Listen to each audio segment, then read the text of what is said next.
Hey, it's David Pastana with Rise Utah Realty. Today I want to share with you some important information if you're looking to buy a house, especially during the inspection period, or what we call the due diligence, because no one wants to make a mistake in buying a house that has lots of defects that you never knew about and you find out later it could cost you thousands of dollars.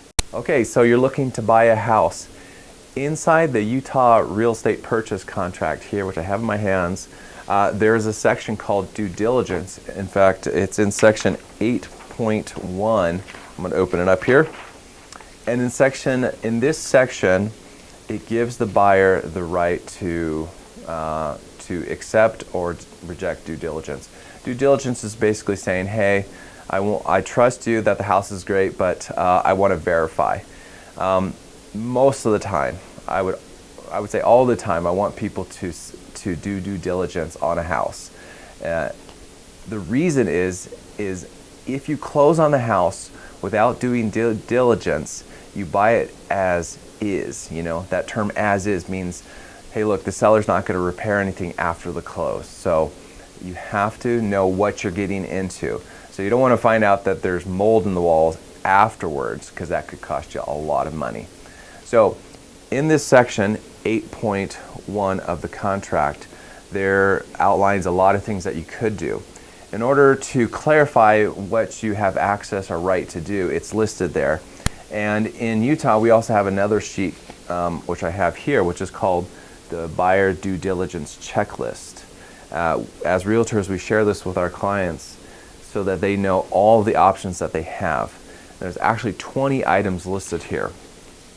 Now, do people do all 20? Usually not. It's not always necessary, and it's very expensive. Now, speaking of cost, most people don't do a lot of due diligence out of sheer cost of doing it. So let me give you an example. You can hire, usually the first place to start is hiring a professional home inspector. What they do is they'll check out the house and then make additional recommendations. But even those home inspectors have different levels, you know, so you could pay $250 on the cheap side for home inspector up to $1,500 to get that home inspected, depending on the size and the scope of it. So some of the basic things that they're going to look for is obviously leaks, damage to the house, outlets, electrical, very visual things. But there's a lot of things that they can't see, like mold. So unless it's like on the shower, you could, oh, there's definitely mold there. But sometimes mold is within walls from, let's say, a leak that's been going on inside the walls of the house.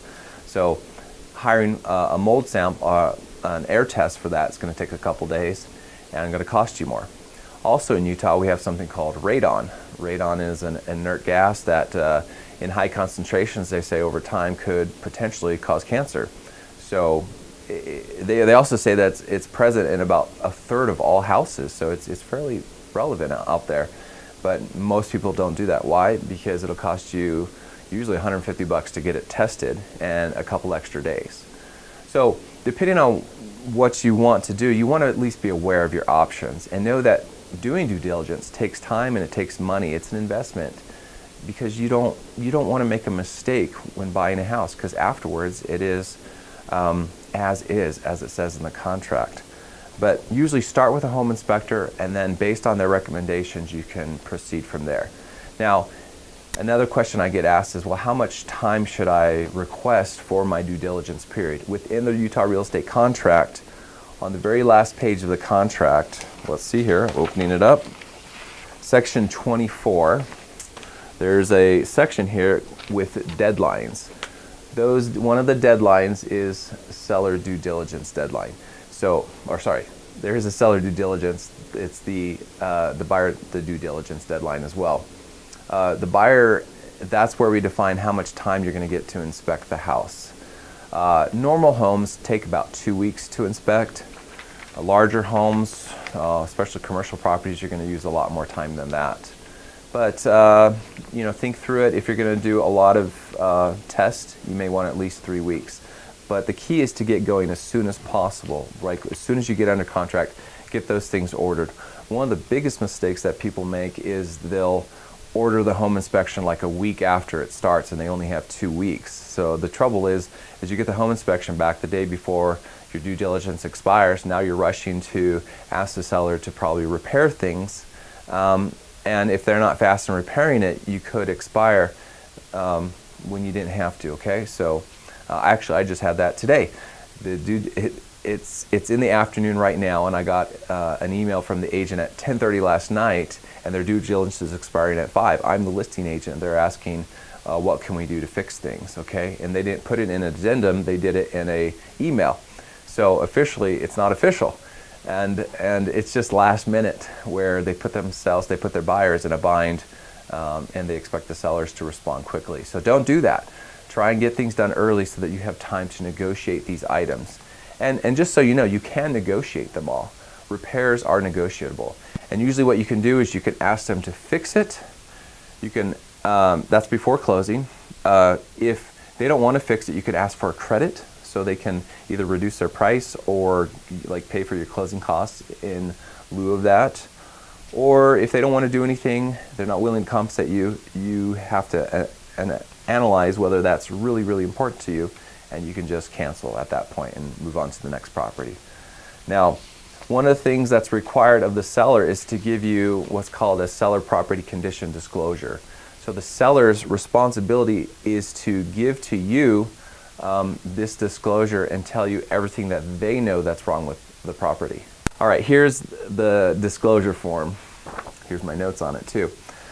This disclosure again is going to go through everything that the seller knows about the property, from water damage to mold to roof to the yard to what services they use.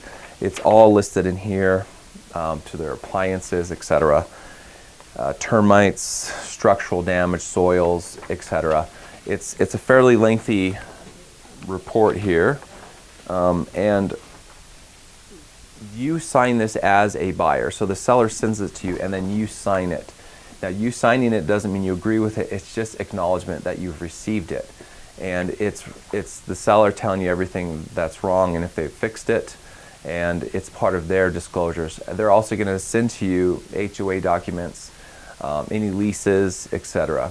So with all this information that you get, you have to decide whether it's right to go forward if you feel comfortable. If you don't, how can that be remedied? And if you really don't, then cancel. So that's due diligence from a buyer perspective. I hope it's been helpful. It's kind of a very quick rundown, but just know that your real estate agent will help you walk through this, and it's going to cost you a little bit of money, but it's important that you spend that money so that you feel good about the purchase. And even though the seller is often telling you everything they know, sometimes they don't know everything about their own house, including things that may be broken that need to be fixed.